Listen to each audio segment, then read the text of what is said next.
Welcome to KBR news. Vaddilapeta రామాలయం దగ్గర ఘనంగా అన్నదాన కార్యక్రమం. చంద్రబాబు మేనిఫెస్టోలో అన్ని దొంగ హామీలు అంటూ చంద్రబాబుపై అమర్నాథ్ సంచలన వ్యాఖ్యలు. ఎమ్మెల్యే కొల్లా లలితకుమారి ఆధ్వర్యంలో స్వర్ణాంధ్ర స్వచ్ఛ భారత్ కార్యక్రమం. శ్రీరామనవమి సందర్భంగా ఈరోజు కాకినాడ 27వ డివిజన్లో వడ్డీలపేట రామాలయం దగ్గర అన్నదాన కార్యక్రమం అంగరంగ వైభవంగా జరిగింది. ఈ కార్యక్రమానికి కాకినాడ శాసనసభ్యులు వనమాడి కొండబాబు, టౌన్ అధ్యక్షులు మల్లిపూడి వీరు, క్లస్టర్ ఇన్ఛార్జ్ గజుల సాయిబాబా మరియు తెలుగుదేశం పార్టీ సీనియర్ నాయకులు తుమ్మలపల్లి సత్యబాబు, బుంగా నూకాలమ్మ, తులసి ప్రసాద్, టీడీపీ నాయకులు, రామాలయం కమిటీ సభ్యులు తదితరులు పాల్గొన్నారు.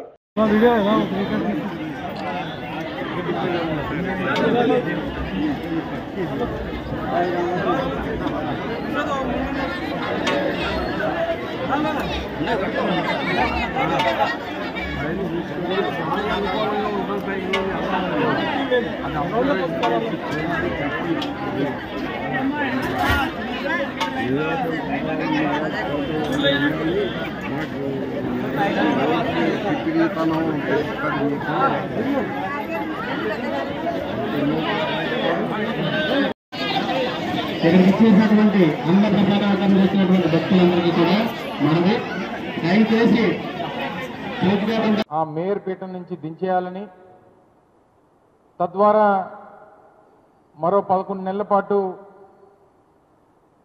ఉన్నటువంటి పదవీ కాలాన్ని వారు చేజిక్కించుకోవాలనేటువంటి ఆలోచనతో చేస్తున్నటువంటి కుట్రలు కుతంత్రాలు మీరు అందరూ కూడా చూస్తూ ఉన్నారు. అయితే మా పార్టీకి చెందినటువంటి కార్పొరేటర్లు, మా పార్టీ గుర్తు మీద గెలిచినటువంటి కార్పొరేటర్లు దీన్ని పూర్తిగా వ్యతిరేకిస్తూ అవిశ్వాస తీర్మానం అనేటువంటిది ఎట్టి పరిస్థితుల్లో జరగడానికి వీల్లేదు, మిగిలినటువంటి పదవీ కాలం కూడా గౌరవ మేయర్గా ఉన్నటువంటి కొలగాని హరివెంకట కుమారి గారు కొనసాగాలన్నటువంటి ఒక దృఢ నిశ్చయంతో అందరూ కూడా ఉండడం జరుగుతూ ఉంది. అయితే ఏ రకంగా వారి దౌర్జన్యాలు, ఏ రకంగా బెదిరింపులు, ఏ రకంగా అన్ని రకాలైనటువంటి విధాలుగా మా పార్టీకి చెందినటువంటి కార్పొరేటర్లను బెదిరించడం, భయపెట్టడం, లేదా వాళ్ళని ఏదో రకంగా ప్రలోభ పెట్టడం మీరు గడిచినటువంటి 25 రోజులుగా చూస్తూ ఉన్నారు. అయితే రేపు 19వ తారీఖు అంటే మరో 3 రోజుల్లో అవిశ్వాస తీర్మానానికి సంబంధించినటువంటి సమావేశం కూడా జరుగుతూ ఉన్నటువంటి తరుణంలో వైఎస్ఆర్ కాంగ్రెస్ పార్టీ తరపు నుంచి రేపు అందరికీ విప్ కూడా జారీ చేయడం జరుగుతూ ఉంది. సుమారు 58 మంది సభ్యులు, వైఎస్ఆర్ కాంగ్రెస్ పార్టీ గుర్తు మీద గెలిచినటువంటి 58 మంది సభ్యులకి కూడా పూర్తిగా కూటమి పార్టీ నాయకులు పెట్టినటువంటి అవిశ్వాస తీర్మానాన్ని వ్యతిరేకిస్తూ రేపు 19వ తారీఖున జరగబోయేటువంటి ఆ సభను కూడా సభకి వెళ్లకుండా మేము బహిష్కరించాలని చెప్పి పార్టీ నిర్ణయం తీసుకుంది. సో దానికి అనుగుణంగా రేపు పార్టీ విప్ను కూడా 58 మంది మా పార్టీ గుర్తు మీద గెలిచినటువంటి సభ్యులకి రేపు విప్ జారీ చేయబోతా ఉన్నాం. ఆ విప్ని ధిక్కరించి ఎవరైతే వారు సభకి హాజరవుతారో వారందరి మీద కూడా చట్ట ప్రకారం ఏదైతే యాక్ట్ చెప్తా ఉందో దాని ప్రకారం విప్ని ధిక్కరించినటువంటి సభ్యుల్ని మీద క్రమశిక్షణా చర్యలు కూడా తీసుకోవడం జరుగుతుందనేటువంటి విషయాన్ని ఈ సందర్భంగా తెలియజేస్తా ఉన్నాం. తప్పకుండా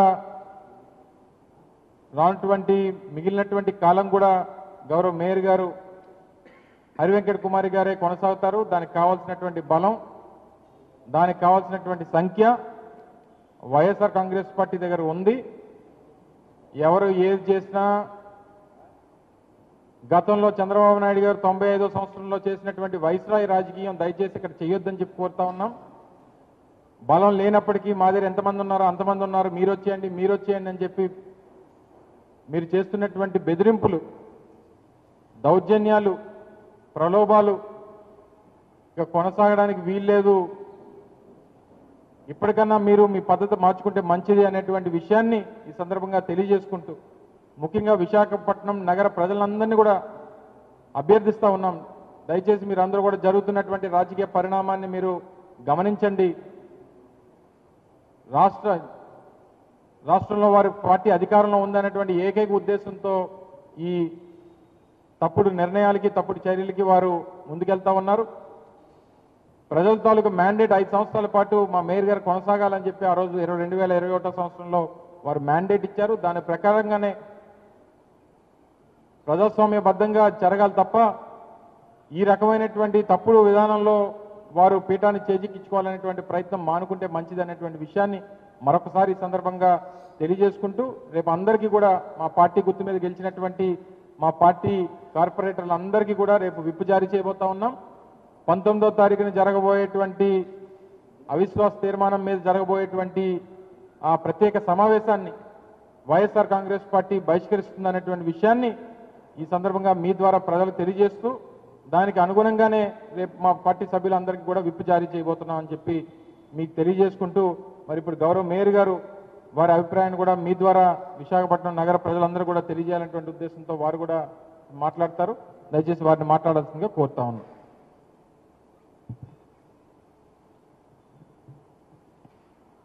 అందరికీ నమస్కారం.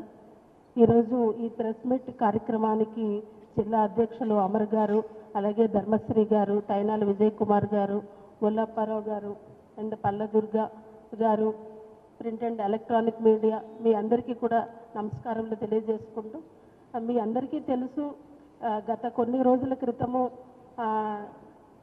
నా మీద అవిశ్వాసము టీడీపీ, జనసేన, బీజేపీ పార్టీలు అవిశ్వాసం పెట్టాయని మీ అందరికీ తెలుసు.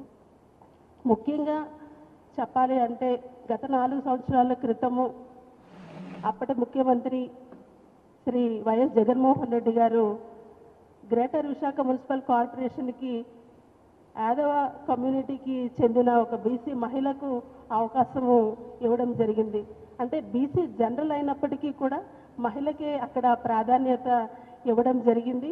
అంతేకాకుండా కార్పొరేషన్లో 22 మంది వైసీపీ కార్పొరేటర్స్ యాదవ కమ్యూనిటీకి చెందినవారు, అందులో 13 మంది గెలవడం జరిగింది. దాంతోపాటుగా యాదవ కమ్యూనిటీ ఏ విధంగా అయితే విశాఖపట్నంలో ఉందో అలాగే కాపు సామాజిక వర్గం కూడా అంతే విధంగా ఈ విశాఖపట్నం జిల్లాలో కాపు సామాజిక వర్గం కూడా అంతే ఉంది. అలాంటి కాపు సామాజిక వర్గం నుంచి కూడా 22 మంది కార్పొరేటర్స్ గెలుపొందారు. అయినప్పటికీ కూడా యాదవుల మీద ఉన్న గౌరవము, మమకారముతో మాకు గ్రేటర్ విశాఖ మున్సిపల్ కార్పొరేషన్కి ఒక యాదవ సామాజిక వర్గానికి చెందిన మహిళగా నాకు అవకాశం కల్పించారు అప్పటి ముఖ్యమంత్రి శ్రీ వైఎస్ జగన్మోహన్ రెడ్డి గారు. అంతేకాదు అప్పటి నుంచి ఇప్పటి వరకు మేయర్గా వచ్చినప్పటి నుంచి ఇప్పటి వరకు కూడా పార్టీలకు అతీతంగా మా వైఎస్ఆర్సీపీ పార్టీ సిద్ధాంతం ఏంటంటే కులాలు, మతాలు, పార్టీలు చూడము, అందరికీ సమాన న్యాయము చేస్తామన్నది పార్టీ సిద్ధాంతము. అటువంటి సిద్ధాంతాన్ని తీసుకునే పార్టీలకు అతీతంగా ప్రతి వార్డుని కూడా డెవలప్మెంట్ చేయడం జరిగింది. అంతేకాదు యాదవ సామాజిక వర్గానికి ఒక కమ్యూనిటీ భవనం కావాలి అని అప్పటి ముఖ్యమంత్రి శ్రీ వైఎస్ జగన్మోహన్ రెడ్డి గారికి వినతి పత్రం ఇవ్వడము, వెంటనే అప్పటి కలెక్టర్ గారు మల్లికార్జున గారితో ముఖ్యమంత్రి గారు చెప్పడము, వెంటనే మాకు సైట్ ఎండాడ హైవే పక్కన 1 ఎకరం సైట్ ఇవ్వడము, అది క్యాబినెట్లో ఆమోదించిన తర్వాత ఎలక్షన్స్ ముందు మేము శంకుస్థాపన చేయడము, ఇవన్నీ కూడా జరిగాయి. అది మీ అందరికీ కూడా తెలుసు. అంతేకాదు గోకుల్ పార్క్లో కూడా మనము గోకుల్ పార్క్ని చాలా బాగా అభివృద్ధి చేయడం కూడా జరిగింది. అంటే ఒక కమ్యూనిటీ కోసమే కాదు, మొత్తం అన్ని వర్గాలని కూడా బాగా ఉండాలని అన్ని వార్డ్స్కి కూడా ప్రయారిటీ ఇస్తూ ఇప్పటివరకు కూడా ఎంతో బాగా చేసిన పదవికి ఈరోజు అవిశ్వాసం పెట్టి నన్ను దింపేయాలని కూటమి ప్రభుత్వము కంకణం కట్టుకుంది. అది ఎంతవరకు సమంజసమో పత్రికా మిత్రుల ద్వారా ప్రజలకి నేను విన్నవించుకుంటున్నాను. అంతేకాకుండా మా కుల పెద్దలైన పల్లా శ్రీనివాస్ గారు కానీ అలాగే ఈ వంశీకృష్ణ శ్రీనివాస్ గారు కానీ ఒక మీ సోదర సమానురాలైన మేయర్ గారి మీద అవిశ్వాసం పెట్టడము అది ఎంతవరకు కరెక్ట్ అన్నది మీరు ఆలోచించాలి. ఏదో కుట్రలు కుతంత్రాలు చేసి నన్ను దించేద్దామని ఎన్నో ప్రయత్నాలు చేస్తున్నారు. ఒకప్పుడు మీరే నాకు మేయర్గా అప్పుడు ఇచ్చినప్పుడు మీరు మేయర్ అవ్వలేదని వంశీకృష్ణ శ్రీనివాస్ గారు మా యాదవ్ని కంట కన్నీరు మంచిది కాదు, జరగబోయేది చూస్తారు అనుభవిస్తారు అని అన్నారు. ఇప్పుడు మరో ఎమ్మెల్యేతో పాటు మీరు చేతులు కలిపి ఇప్పుడు మీ సోదరి సమానురాలైన మేయర్ గారు మీ యాదవ కమ్యూనిటీకి సంబంధించిన బిడ్డ తన మీద మీరు అవిశ్వాసం పెట్టి దించడానికి ఎన్నో కుట్రలు పన్నుతున్నారు. ఇది ఎంతవరకు తగ్గుతుంది? అది మీకు న్యాయమేనా? ఇదంతా కూడా పత్రికా విలేకరుల ద్వారా ప్రజలకి విన్నవించుకుంటూ నిజంగా కమ్యూనిటీ మీద చిత్తశుద్ధి, కమ్యూనిటీ మీద గౌరవం మమకారం ఉంటే తప్పకుండా యాదవ సోదరుడు కానీ యాదవ సోదరిమణ్ణి కానీ మీరు అవకాశం ఇవ్వండి, దానికి మేము ఎప్పుడు కూడా స్వాగతిస్తాము. అంతేగాని ఇలాంటి కుట్రపూరిత రాజకీయాలు చేసి ఒక మేయర్ని దించడం అన్నది ఎంతవరకు తగునని ఈ వేదిక ద్వారా మీ అందరినీ ప్రజలకి విన్నవిస్తూ సెలవు తీసుకుంటాం. అప్పుడు మేయర్గా నాకు అవకాశం ఇచ్చారు, వంశీకృష్ణ గారికి అవకాశం ఇవ్వలేదని అప్పుడు ప్రెస్లో వచ్చిన అందరికీ తెలుసు. ఇప్పుడు కూడా అడ్డుకున్న వాళ్ళకి ఇందాక ఒక మాట చెప్పాను, నేను ఎవరికి అన్యాయం చేయను, యాదవుడికి అన్యాయం చేయను, ఎవరు బాగుపడ్డాని ఇందాక చెప్పా, ఇప్పుడు చెప్తున్నా. ఖచ్చితంగా ఆ కన్నీరు తగులుతుంది, కొంతమంది తగిలింది. మళ్ళీ గతంలో అడ్డుకున్న వర్గం ఇప్పుడు ఏమైపోయిందో అందరికీ తెలుసు. ఇప్పుడు కూడా అడ్డుకున్న వాళ్ళకి ఇందాక ఒక మాట చెప్పాను, నేను ఎవరికి అన్యాయం చేయను, యాదవుడికి అన్యాయం చేయను, ఎవరు బాగుపడ్డాని ఇందాక చెప్పా, ఇప్పుడు చెప్తున్నా. ఖచ్చితంగా ఆ కన్నీరు తగులుతుంది, కొంతమంది తగిలింది.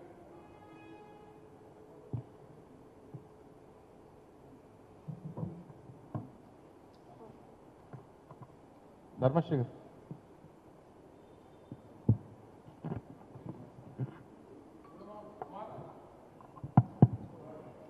అందరికీ నమస్కారం.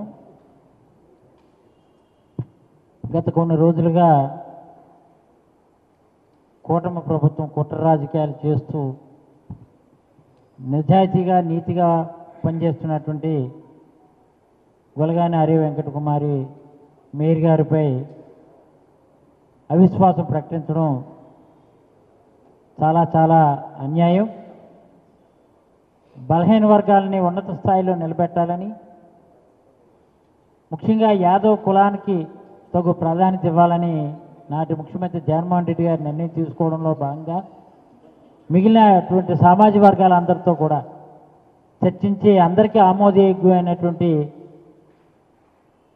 విద్యావేత్త అయినటువంటి హరి వెంకటకుమారి గారిని మేయర్గా ఆ రోజు 4 సంవత్సరాల క్రితం ప్రకటించడం జరిగింది.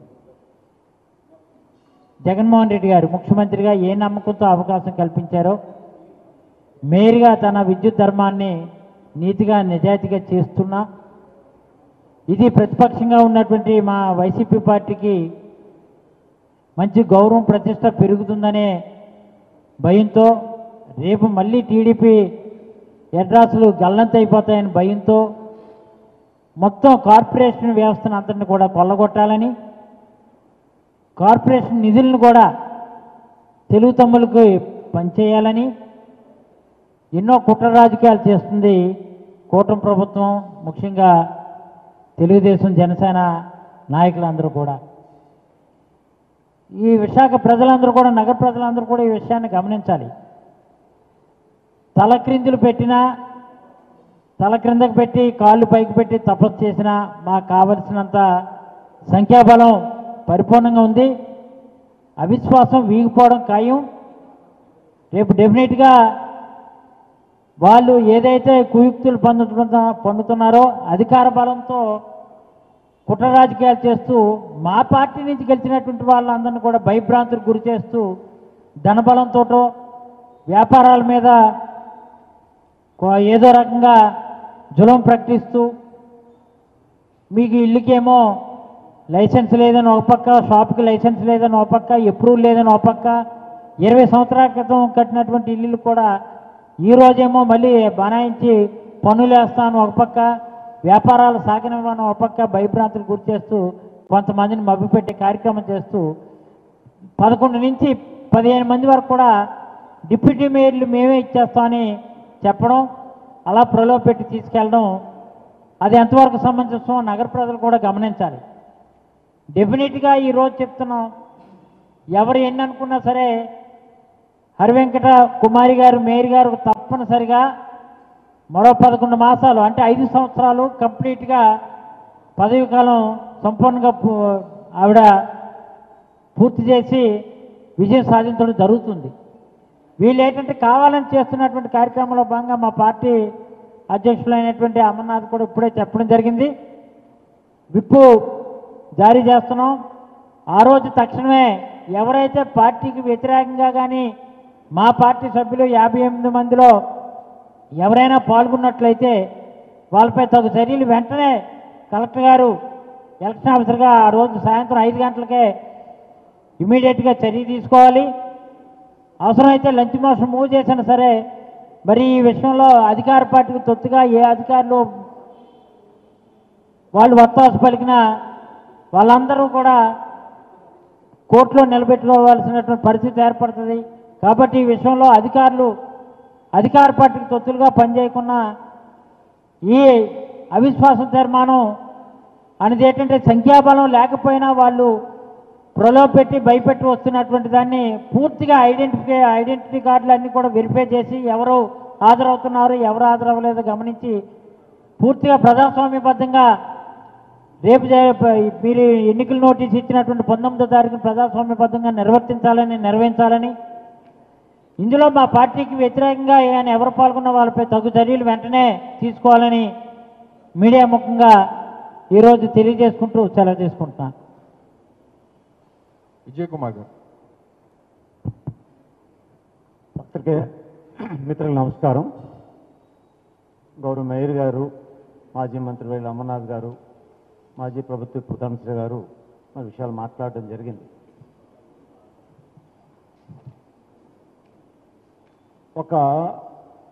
విజయనగరం జిల్లా ఎస్కోట మండల కేంద్రంలో ఎమ్మెల్యే కొల్లా లలిత కుమారి ఆధ్వర్యంలో స్వర్ణాంధ్ర స్వచ్ఛ భారత్ కార్యక్రమం పంచాయతీ ఆఫీస్ ఆవరణలో జరిగింది. ముఖ్య అతిథులుగా టెక్స్ట్ స్పెషల్ ఆఫీసర్ అహ్మద్ బాబు గ్రామంలో చెరువుల తాలూకా పరిస్థితులను ప్రజల మధ్య అహ్మద్కి వివరించడం జరిగింది.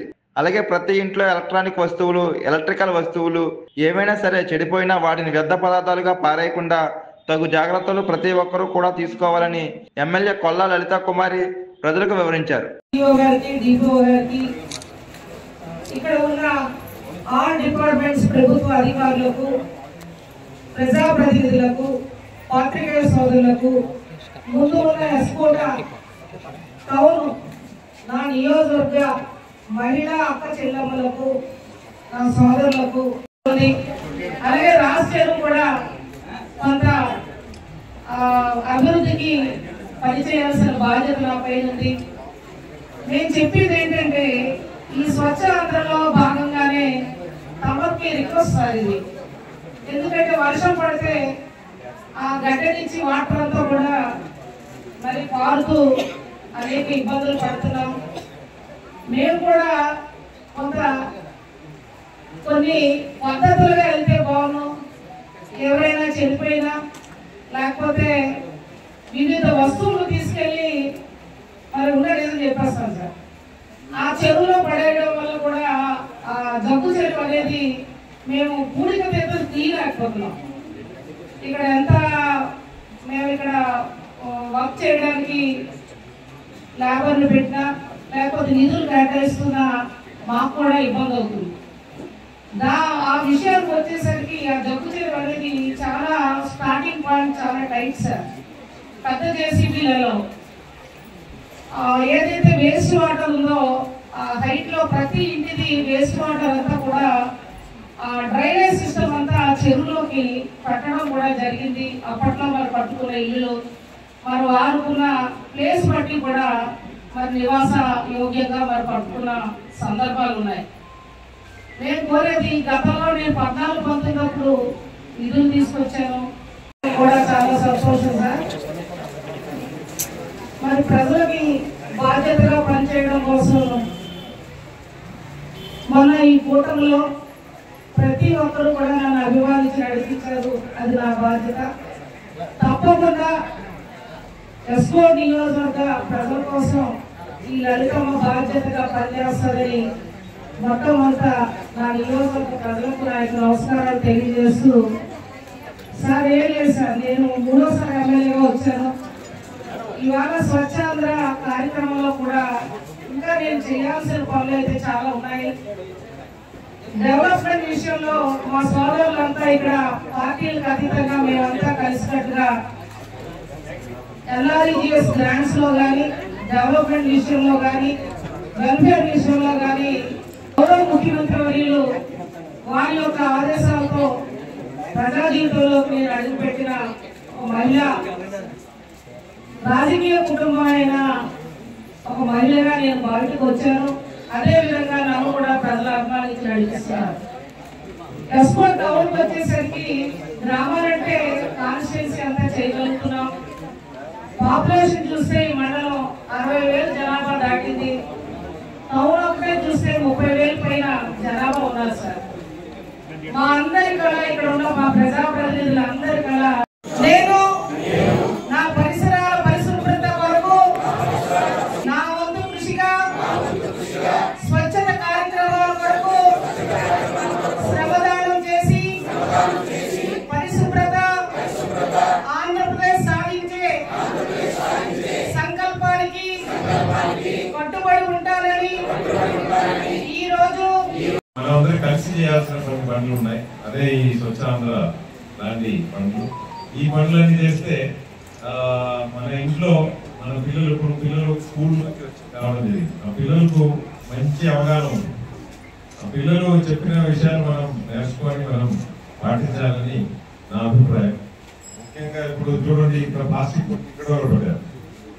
ఈ పిల్లలు చూస్తే ఈ ప్లాస్టిక్ బోట్లు ఎందుకు పడ్డాక అడుగుతారు. ఈ ప్లాస్టిక్ ఈరోజు నీరు తాగి మనం పడేస్తాం. కానీ పాతకాలంలో అయితే ఇంత పెద్ద ఎత్తున ప్లాస్టిక్ వేస్ట్ అనేది ఉండదు. ఇప్పుడు చాలా వస్తున్నాయి. ప్రజలందరికీ నమస్కారం.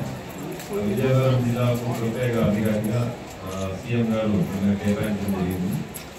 చాలా సంతోషం. అదేవిధంగా ఈ ఎస్కోటకి ఈరోజు రావడం చాలా సంతోషం. నేను కేరళ నుంచి వచ్చి లాస్ట్ 22 సంవత్సరం నుంచి ఆంధ్రప్రదేశ్లో చేస్తున్నాను. చాలా చోట్ల కానీ విజయనగరం లాంటి జిల్లాలో రావడం అనేది సంతోషం అన్నమాట.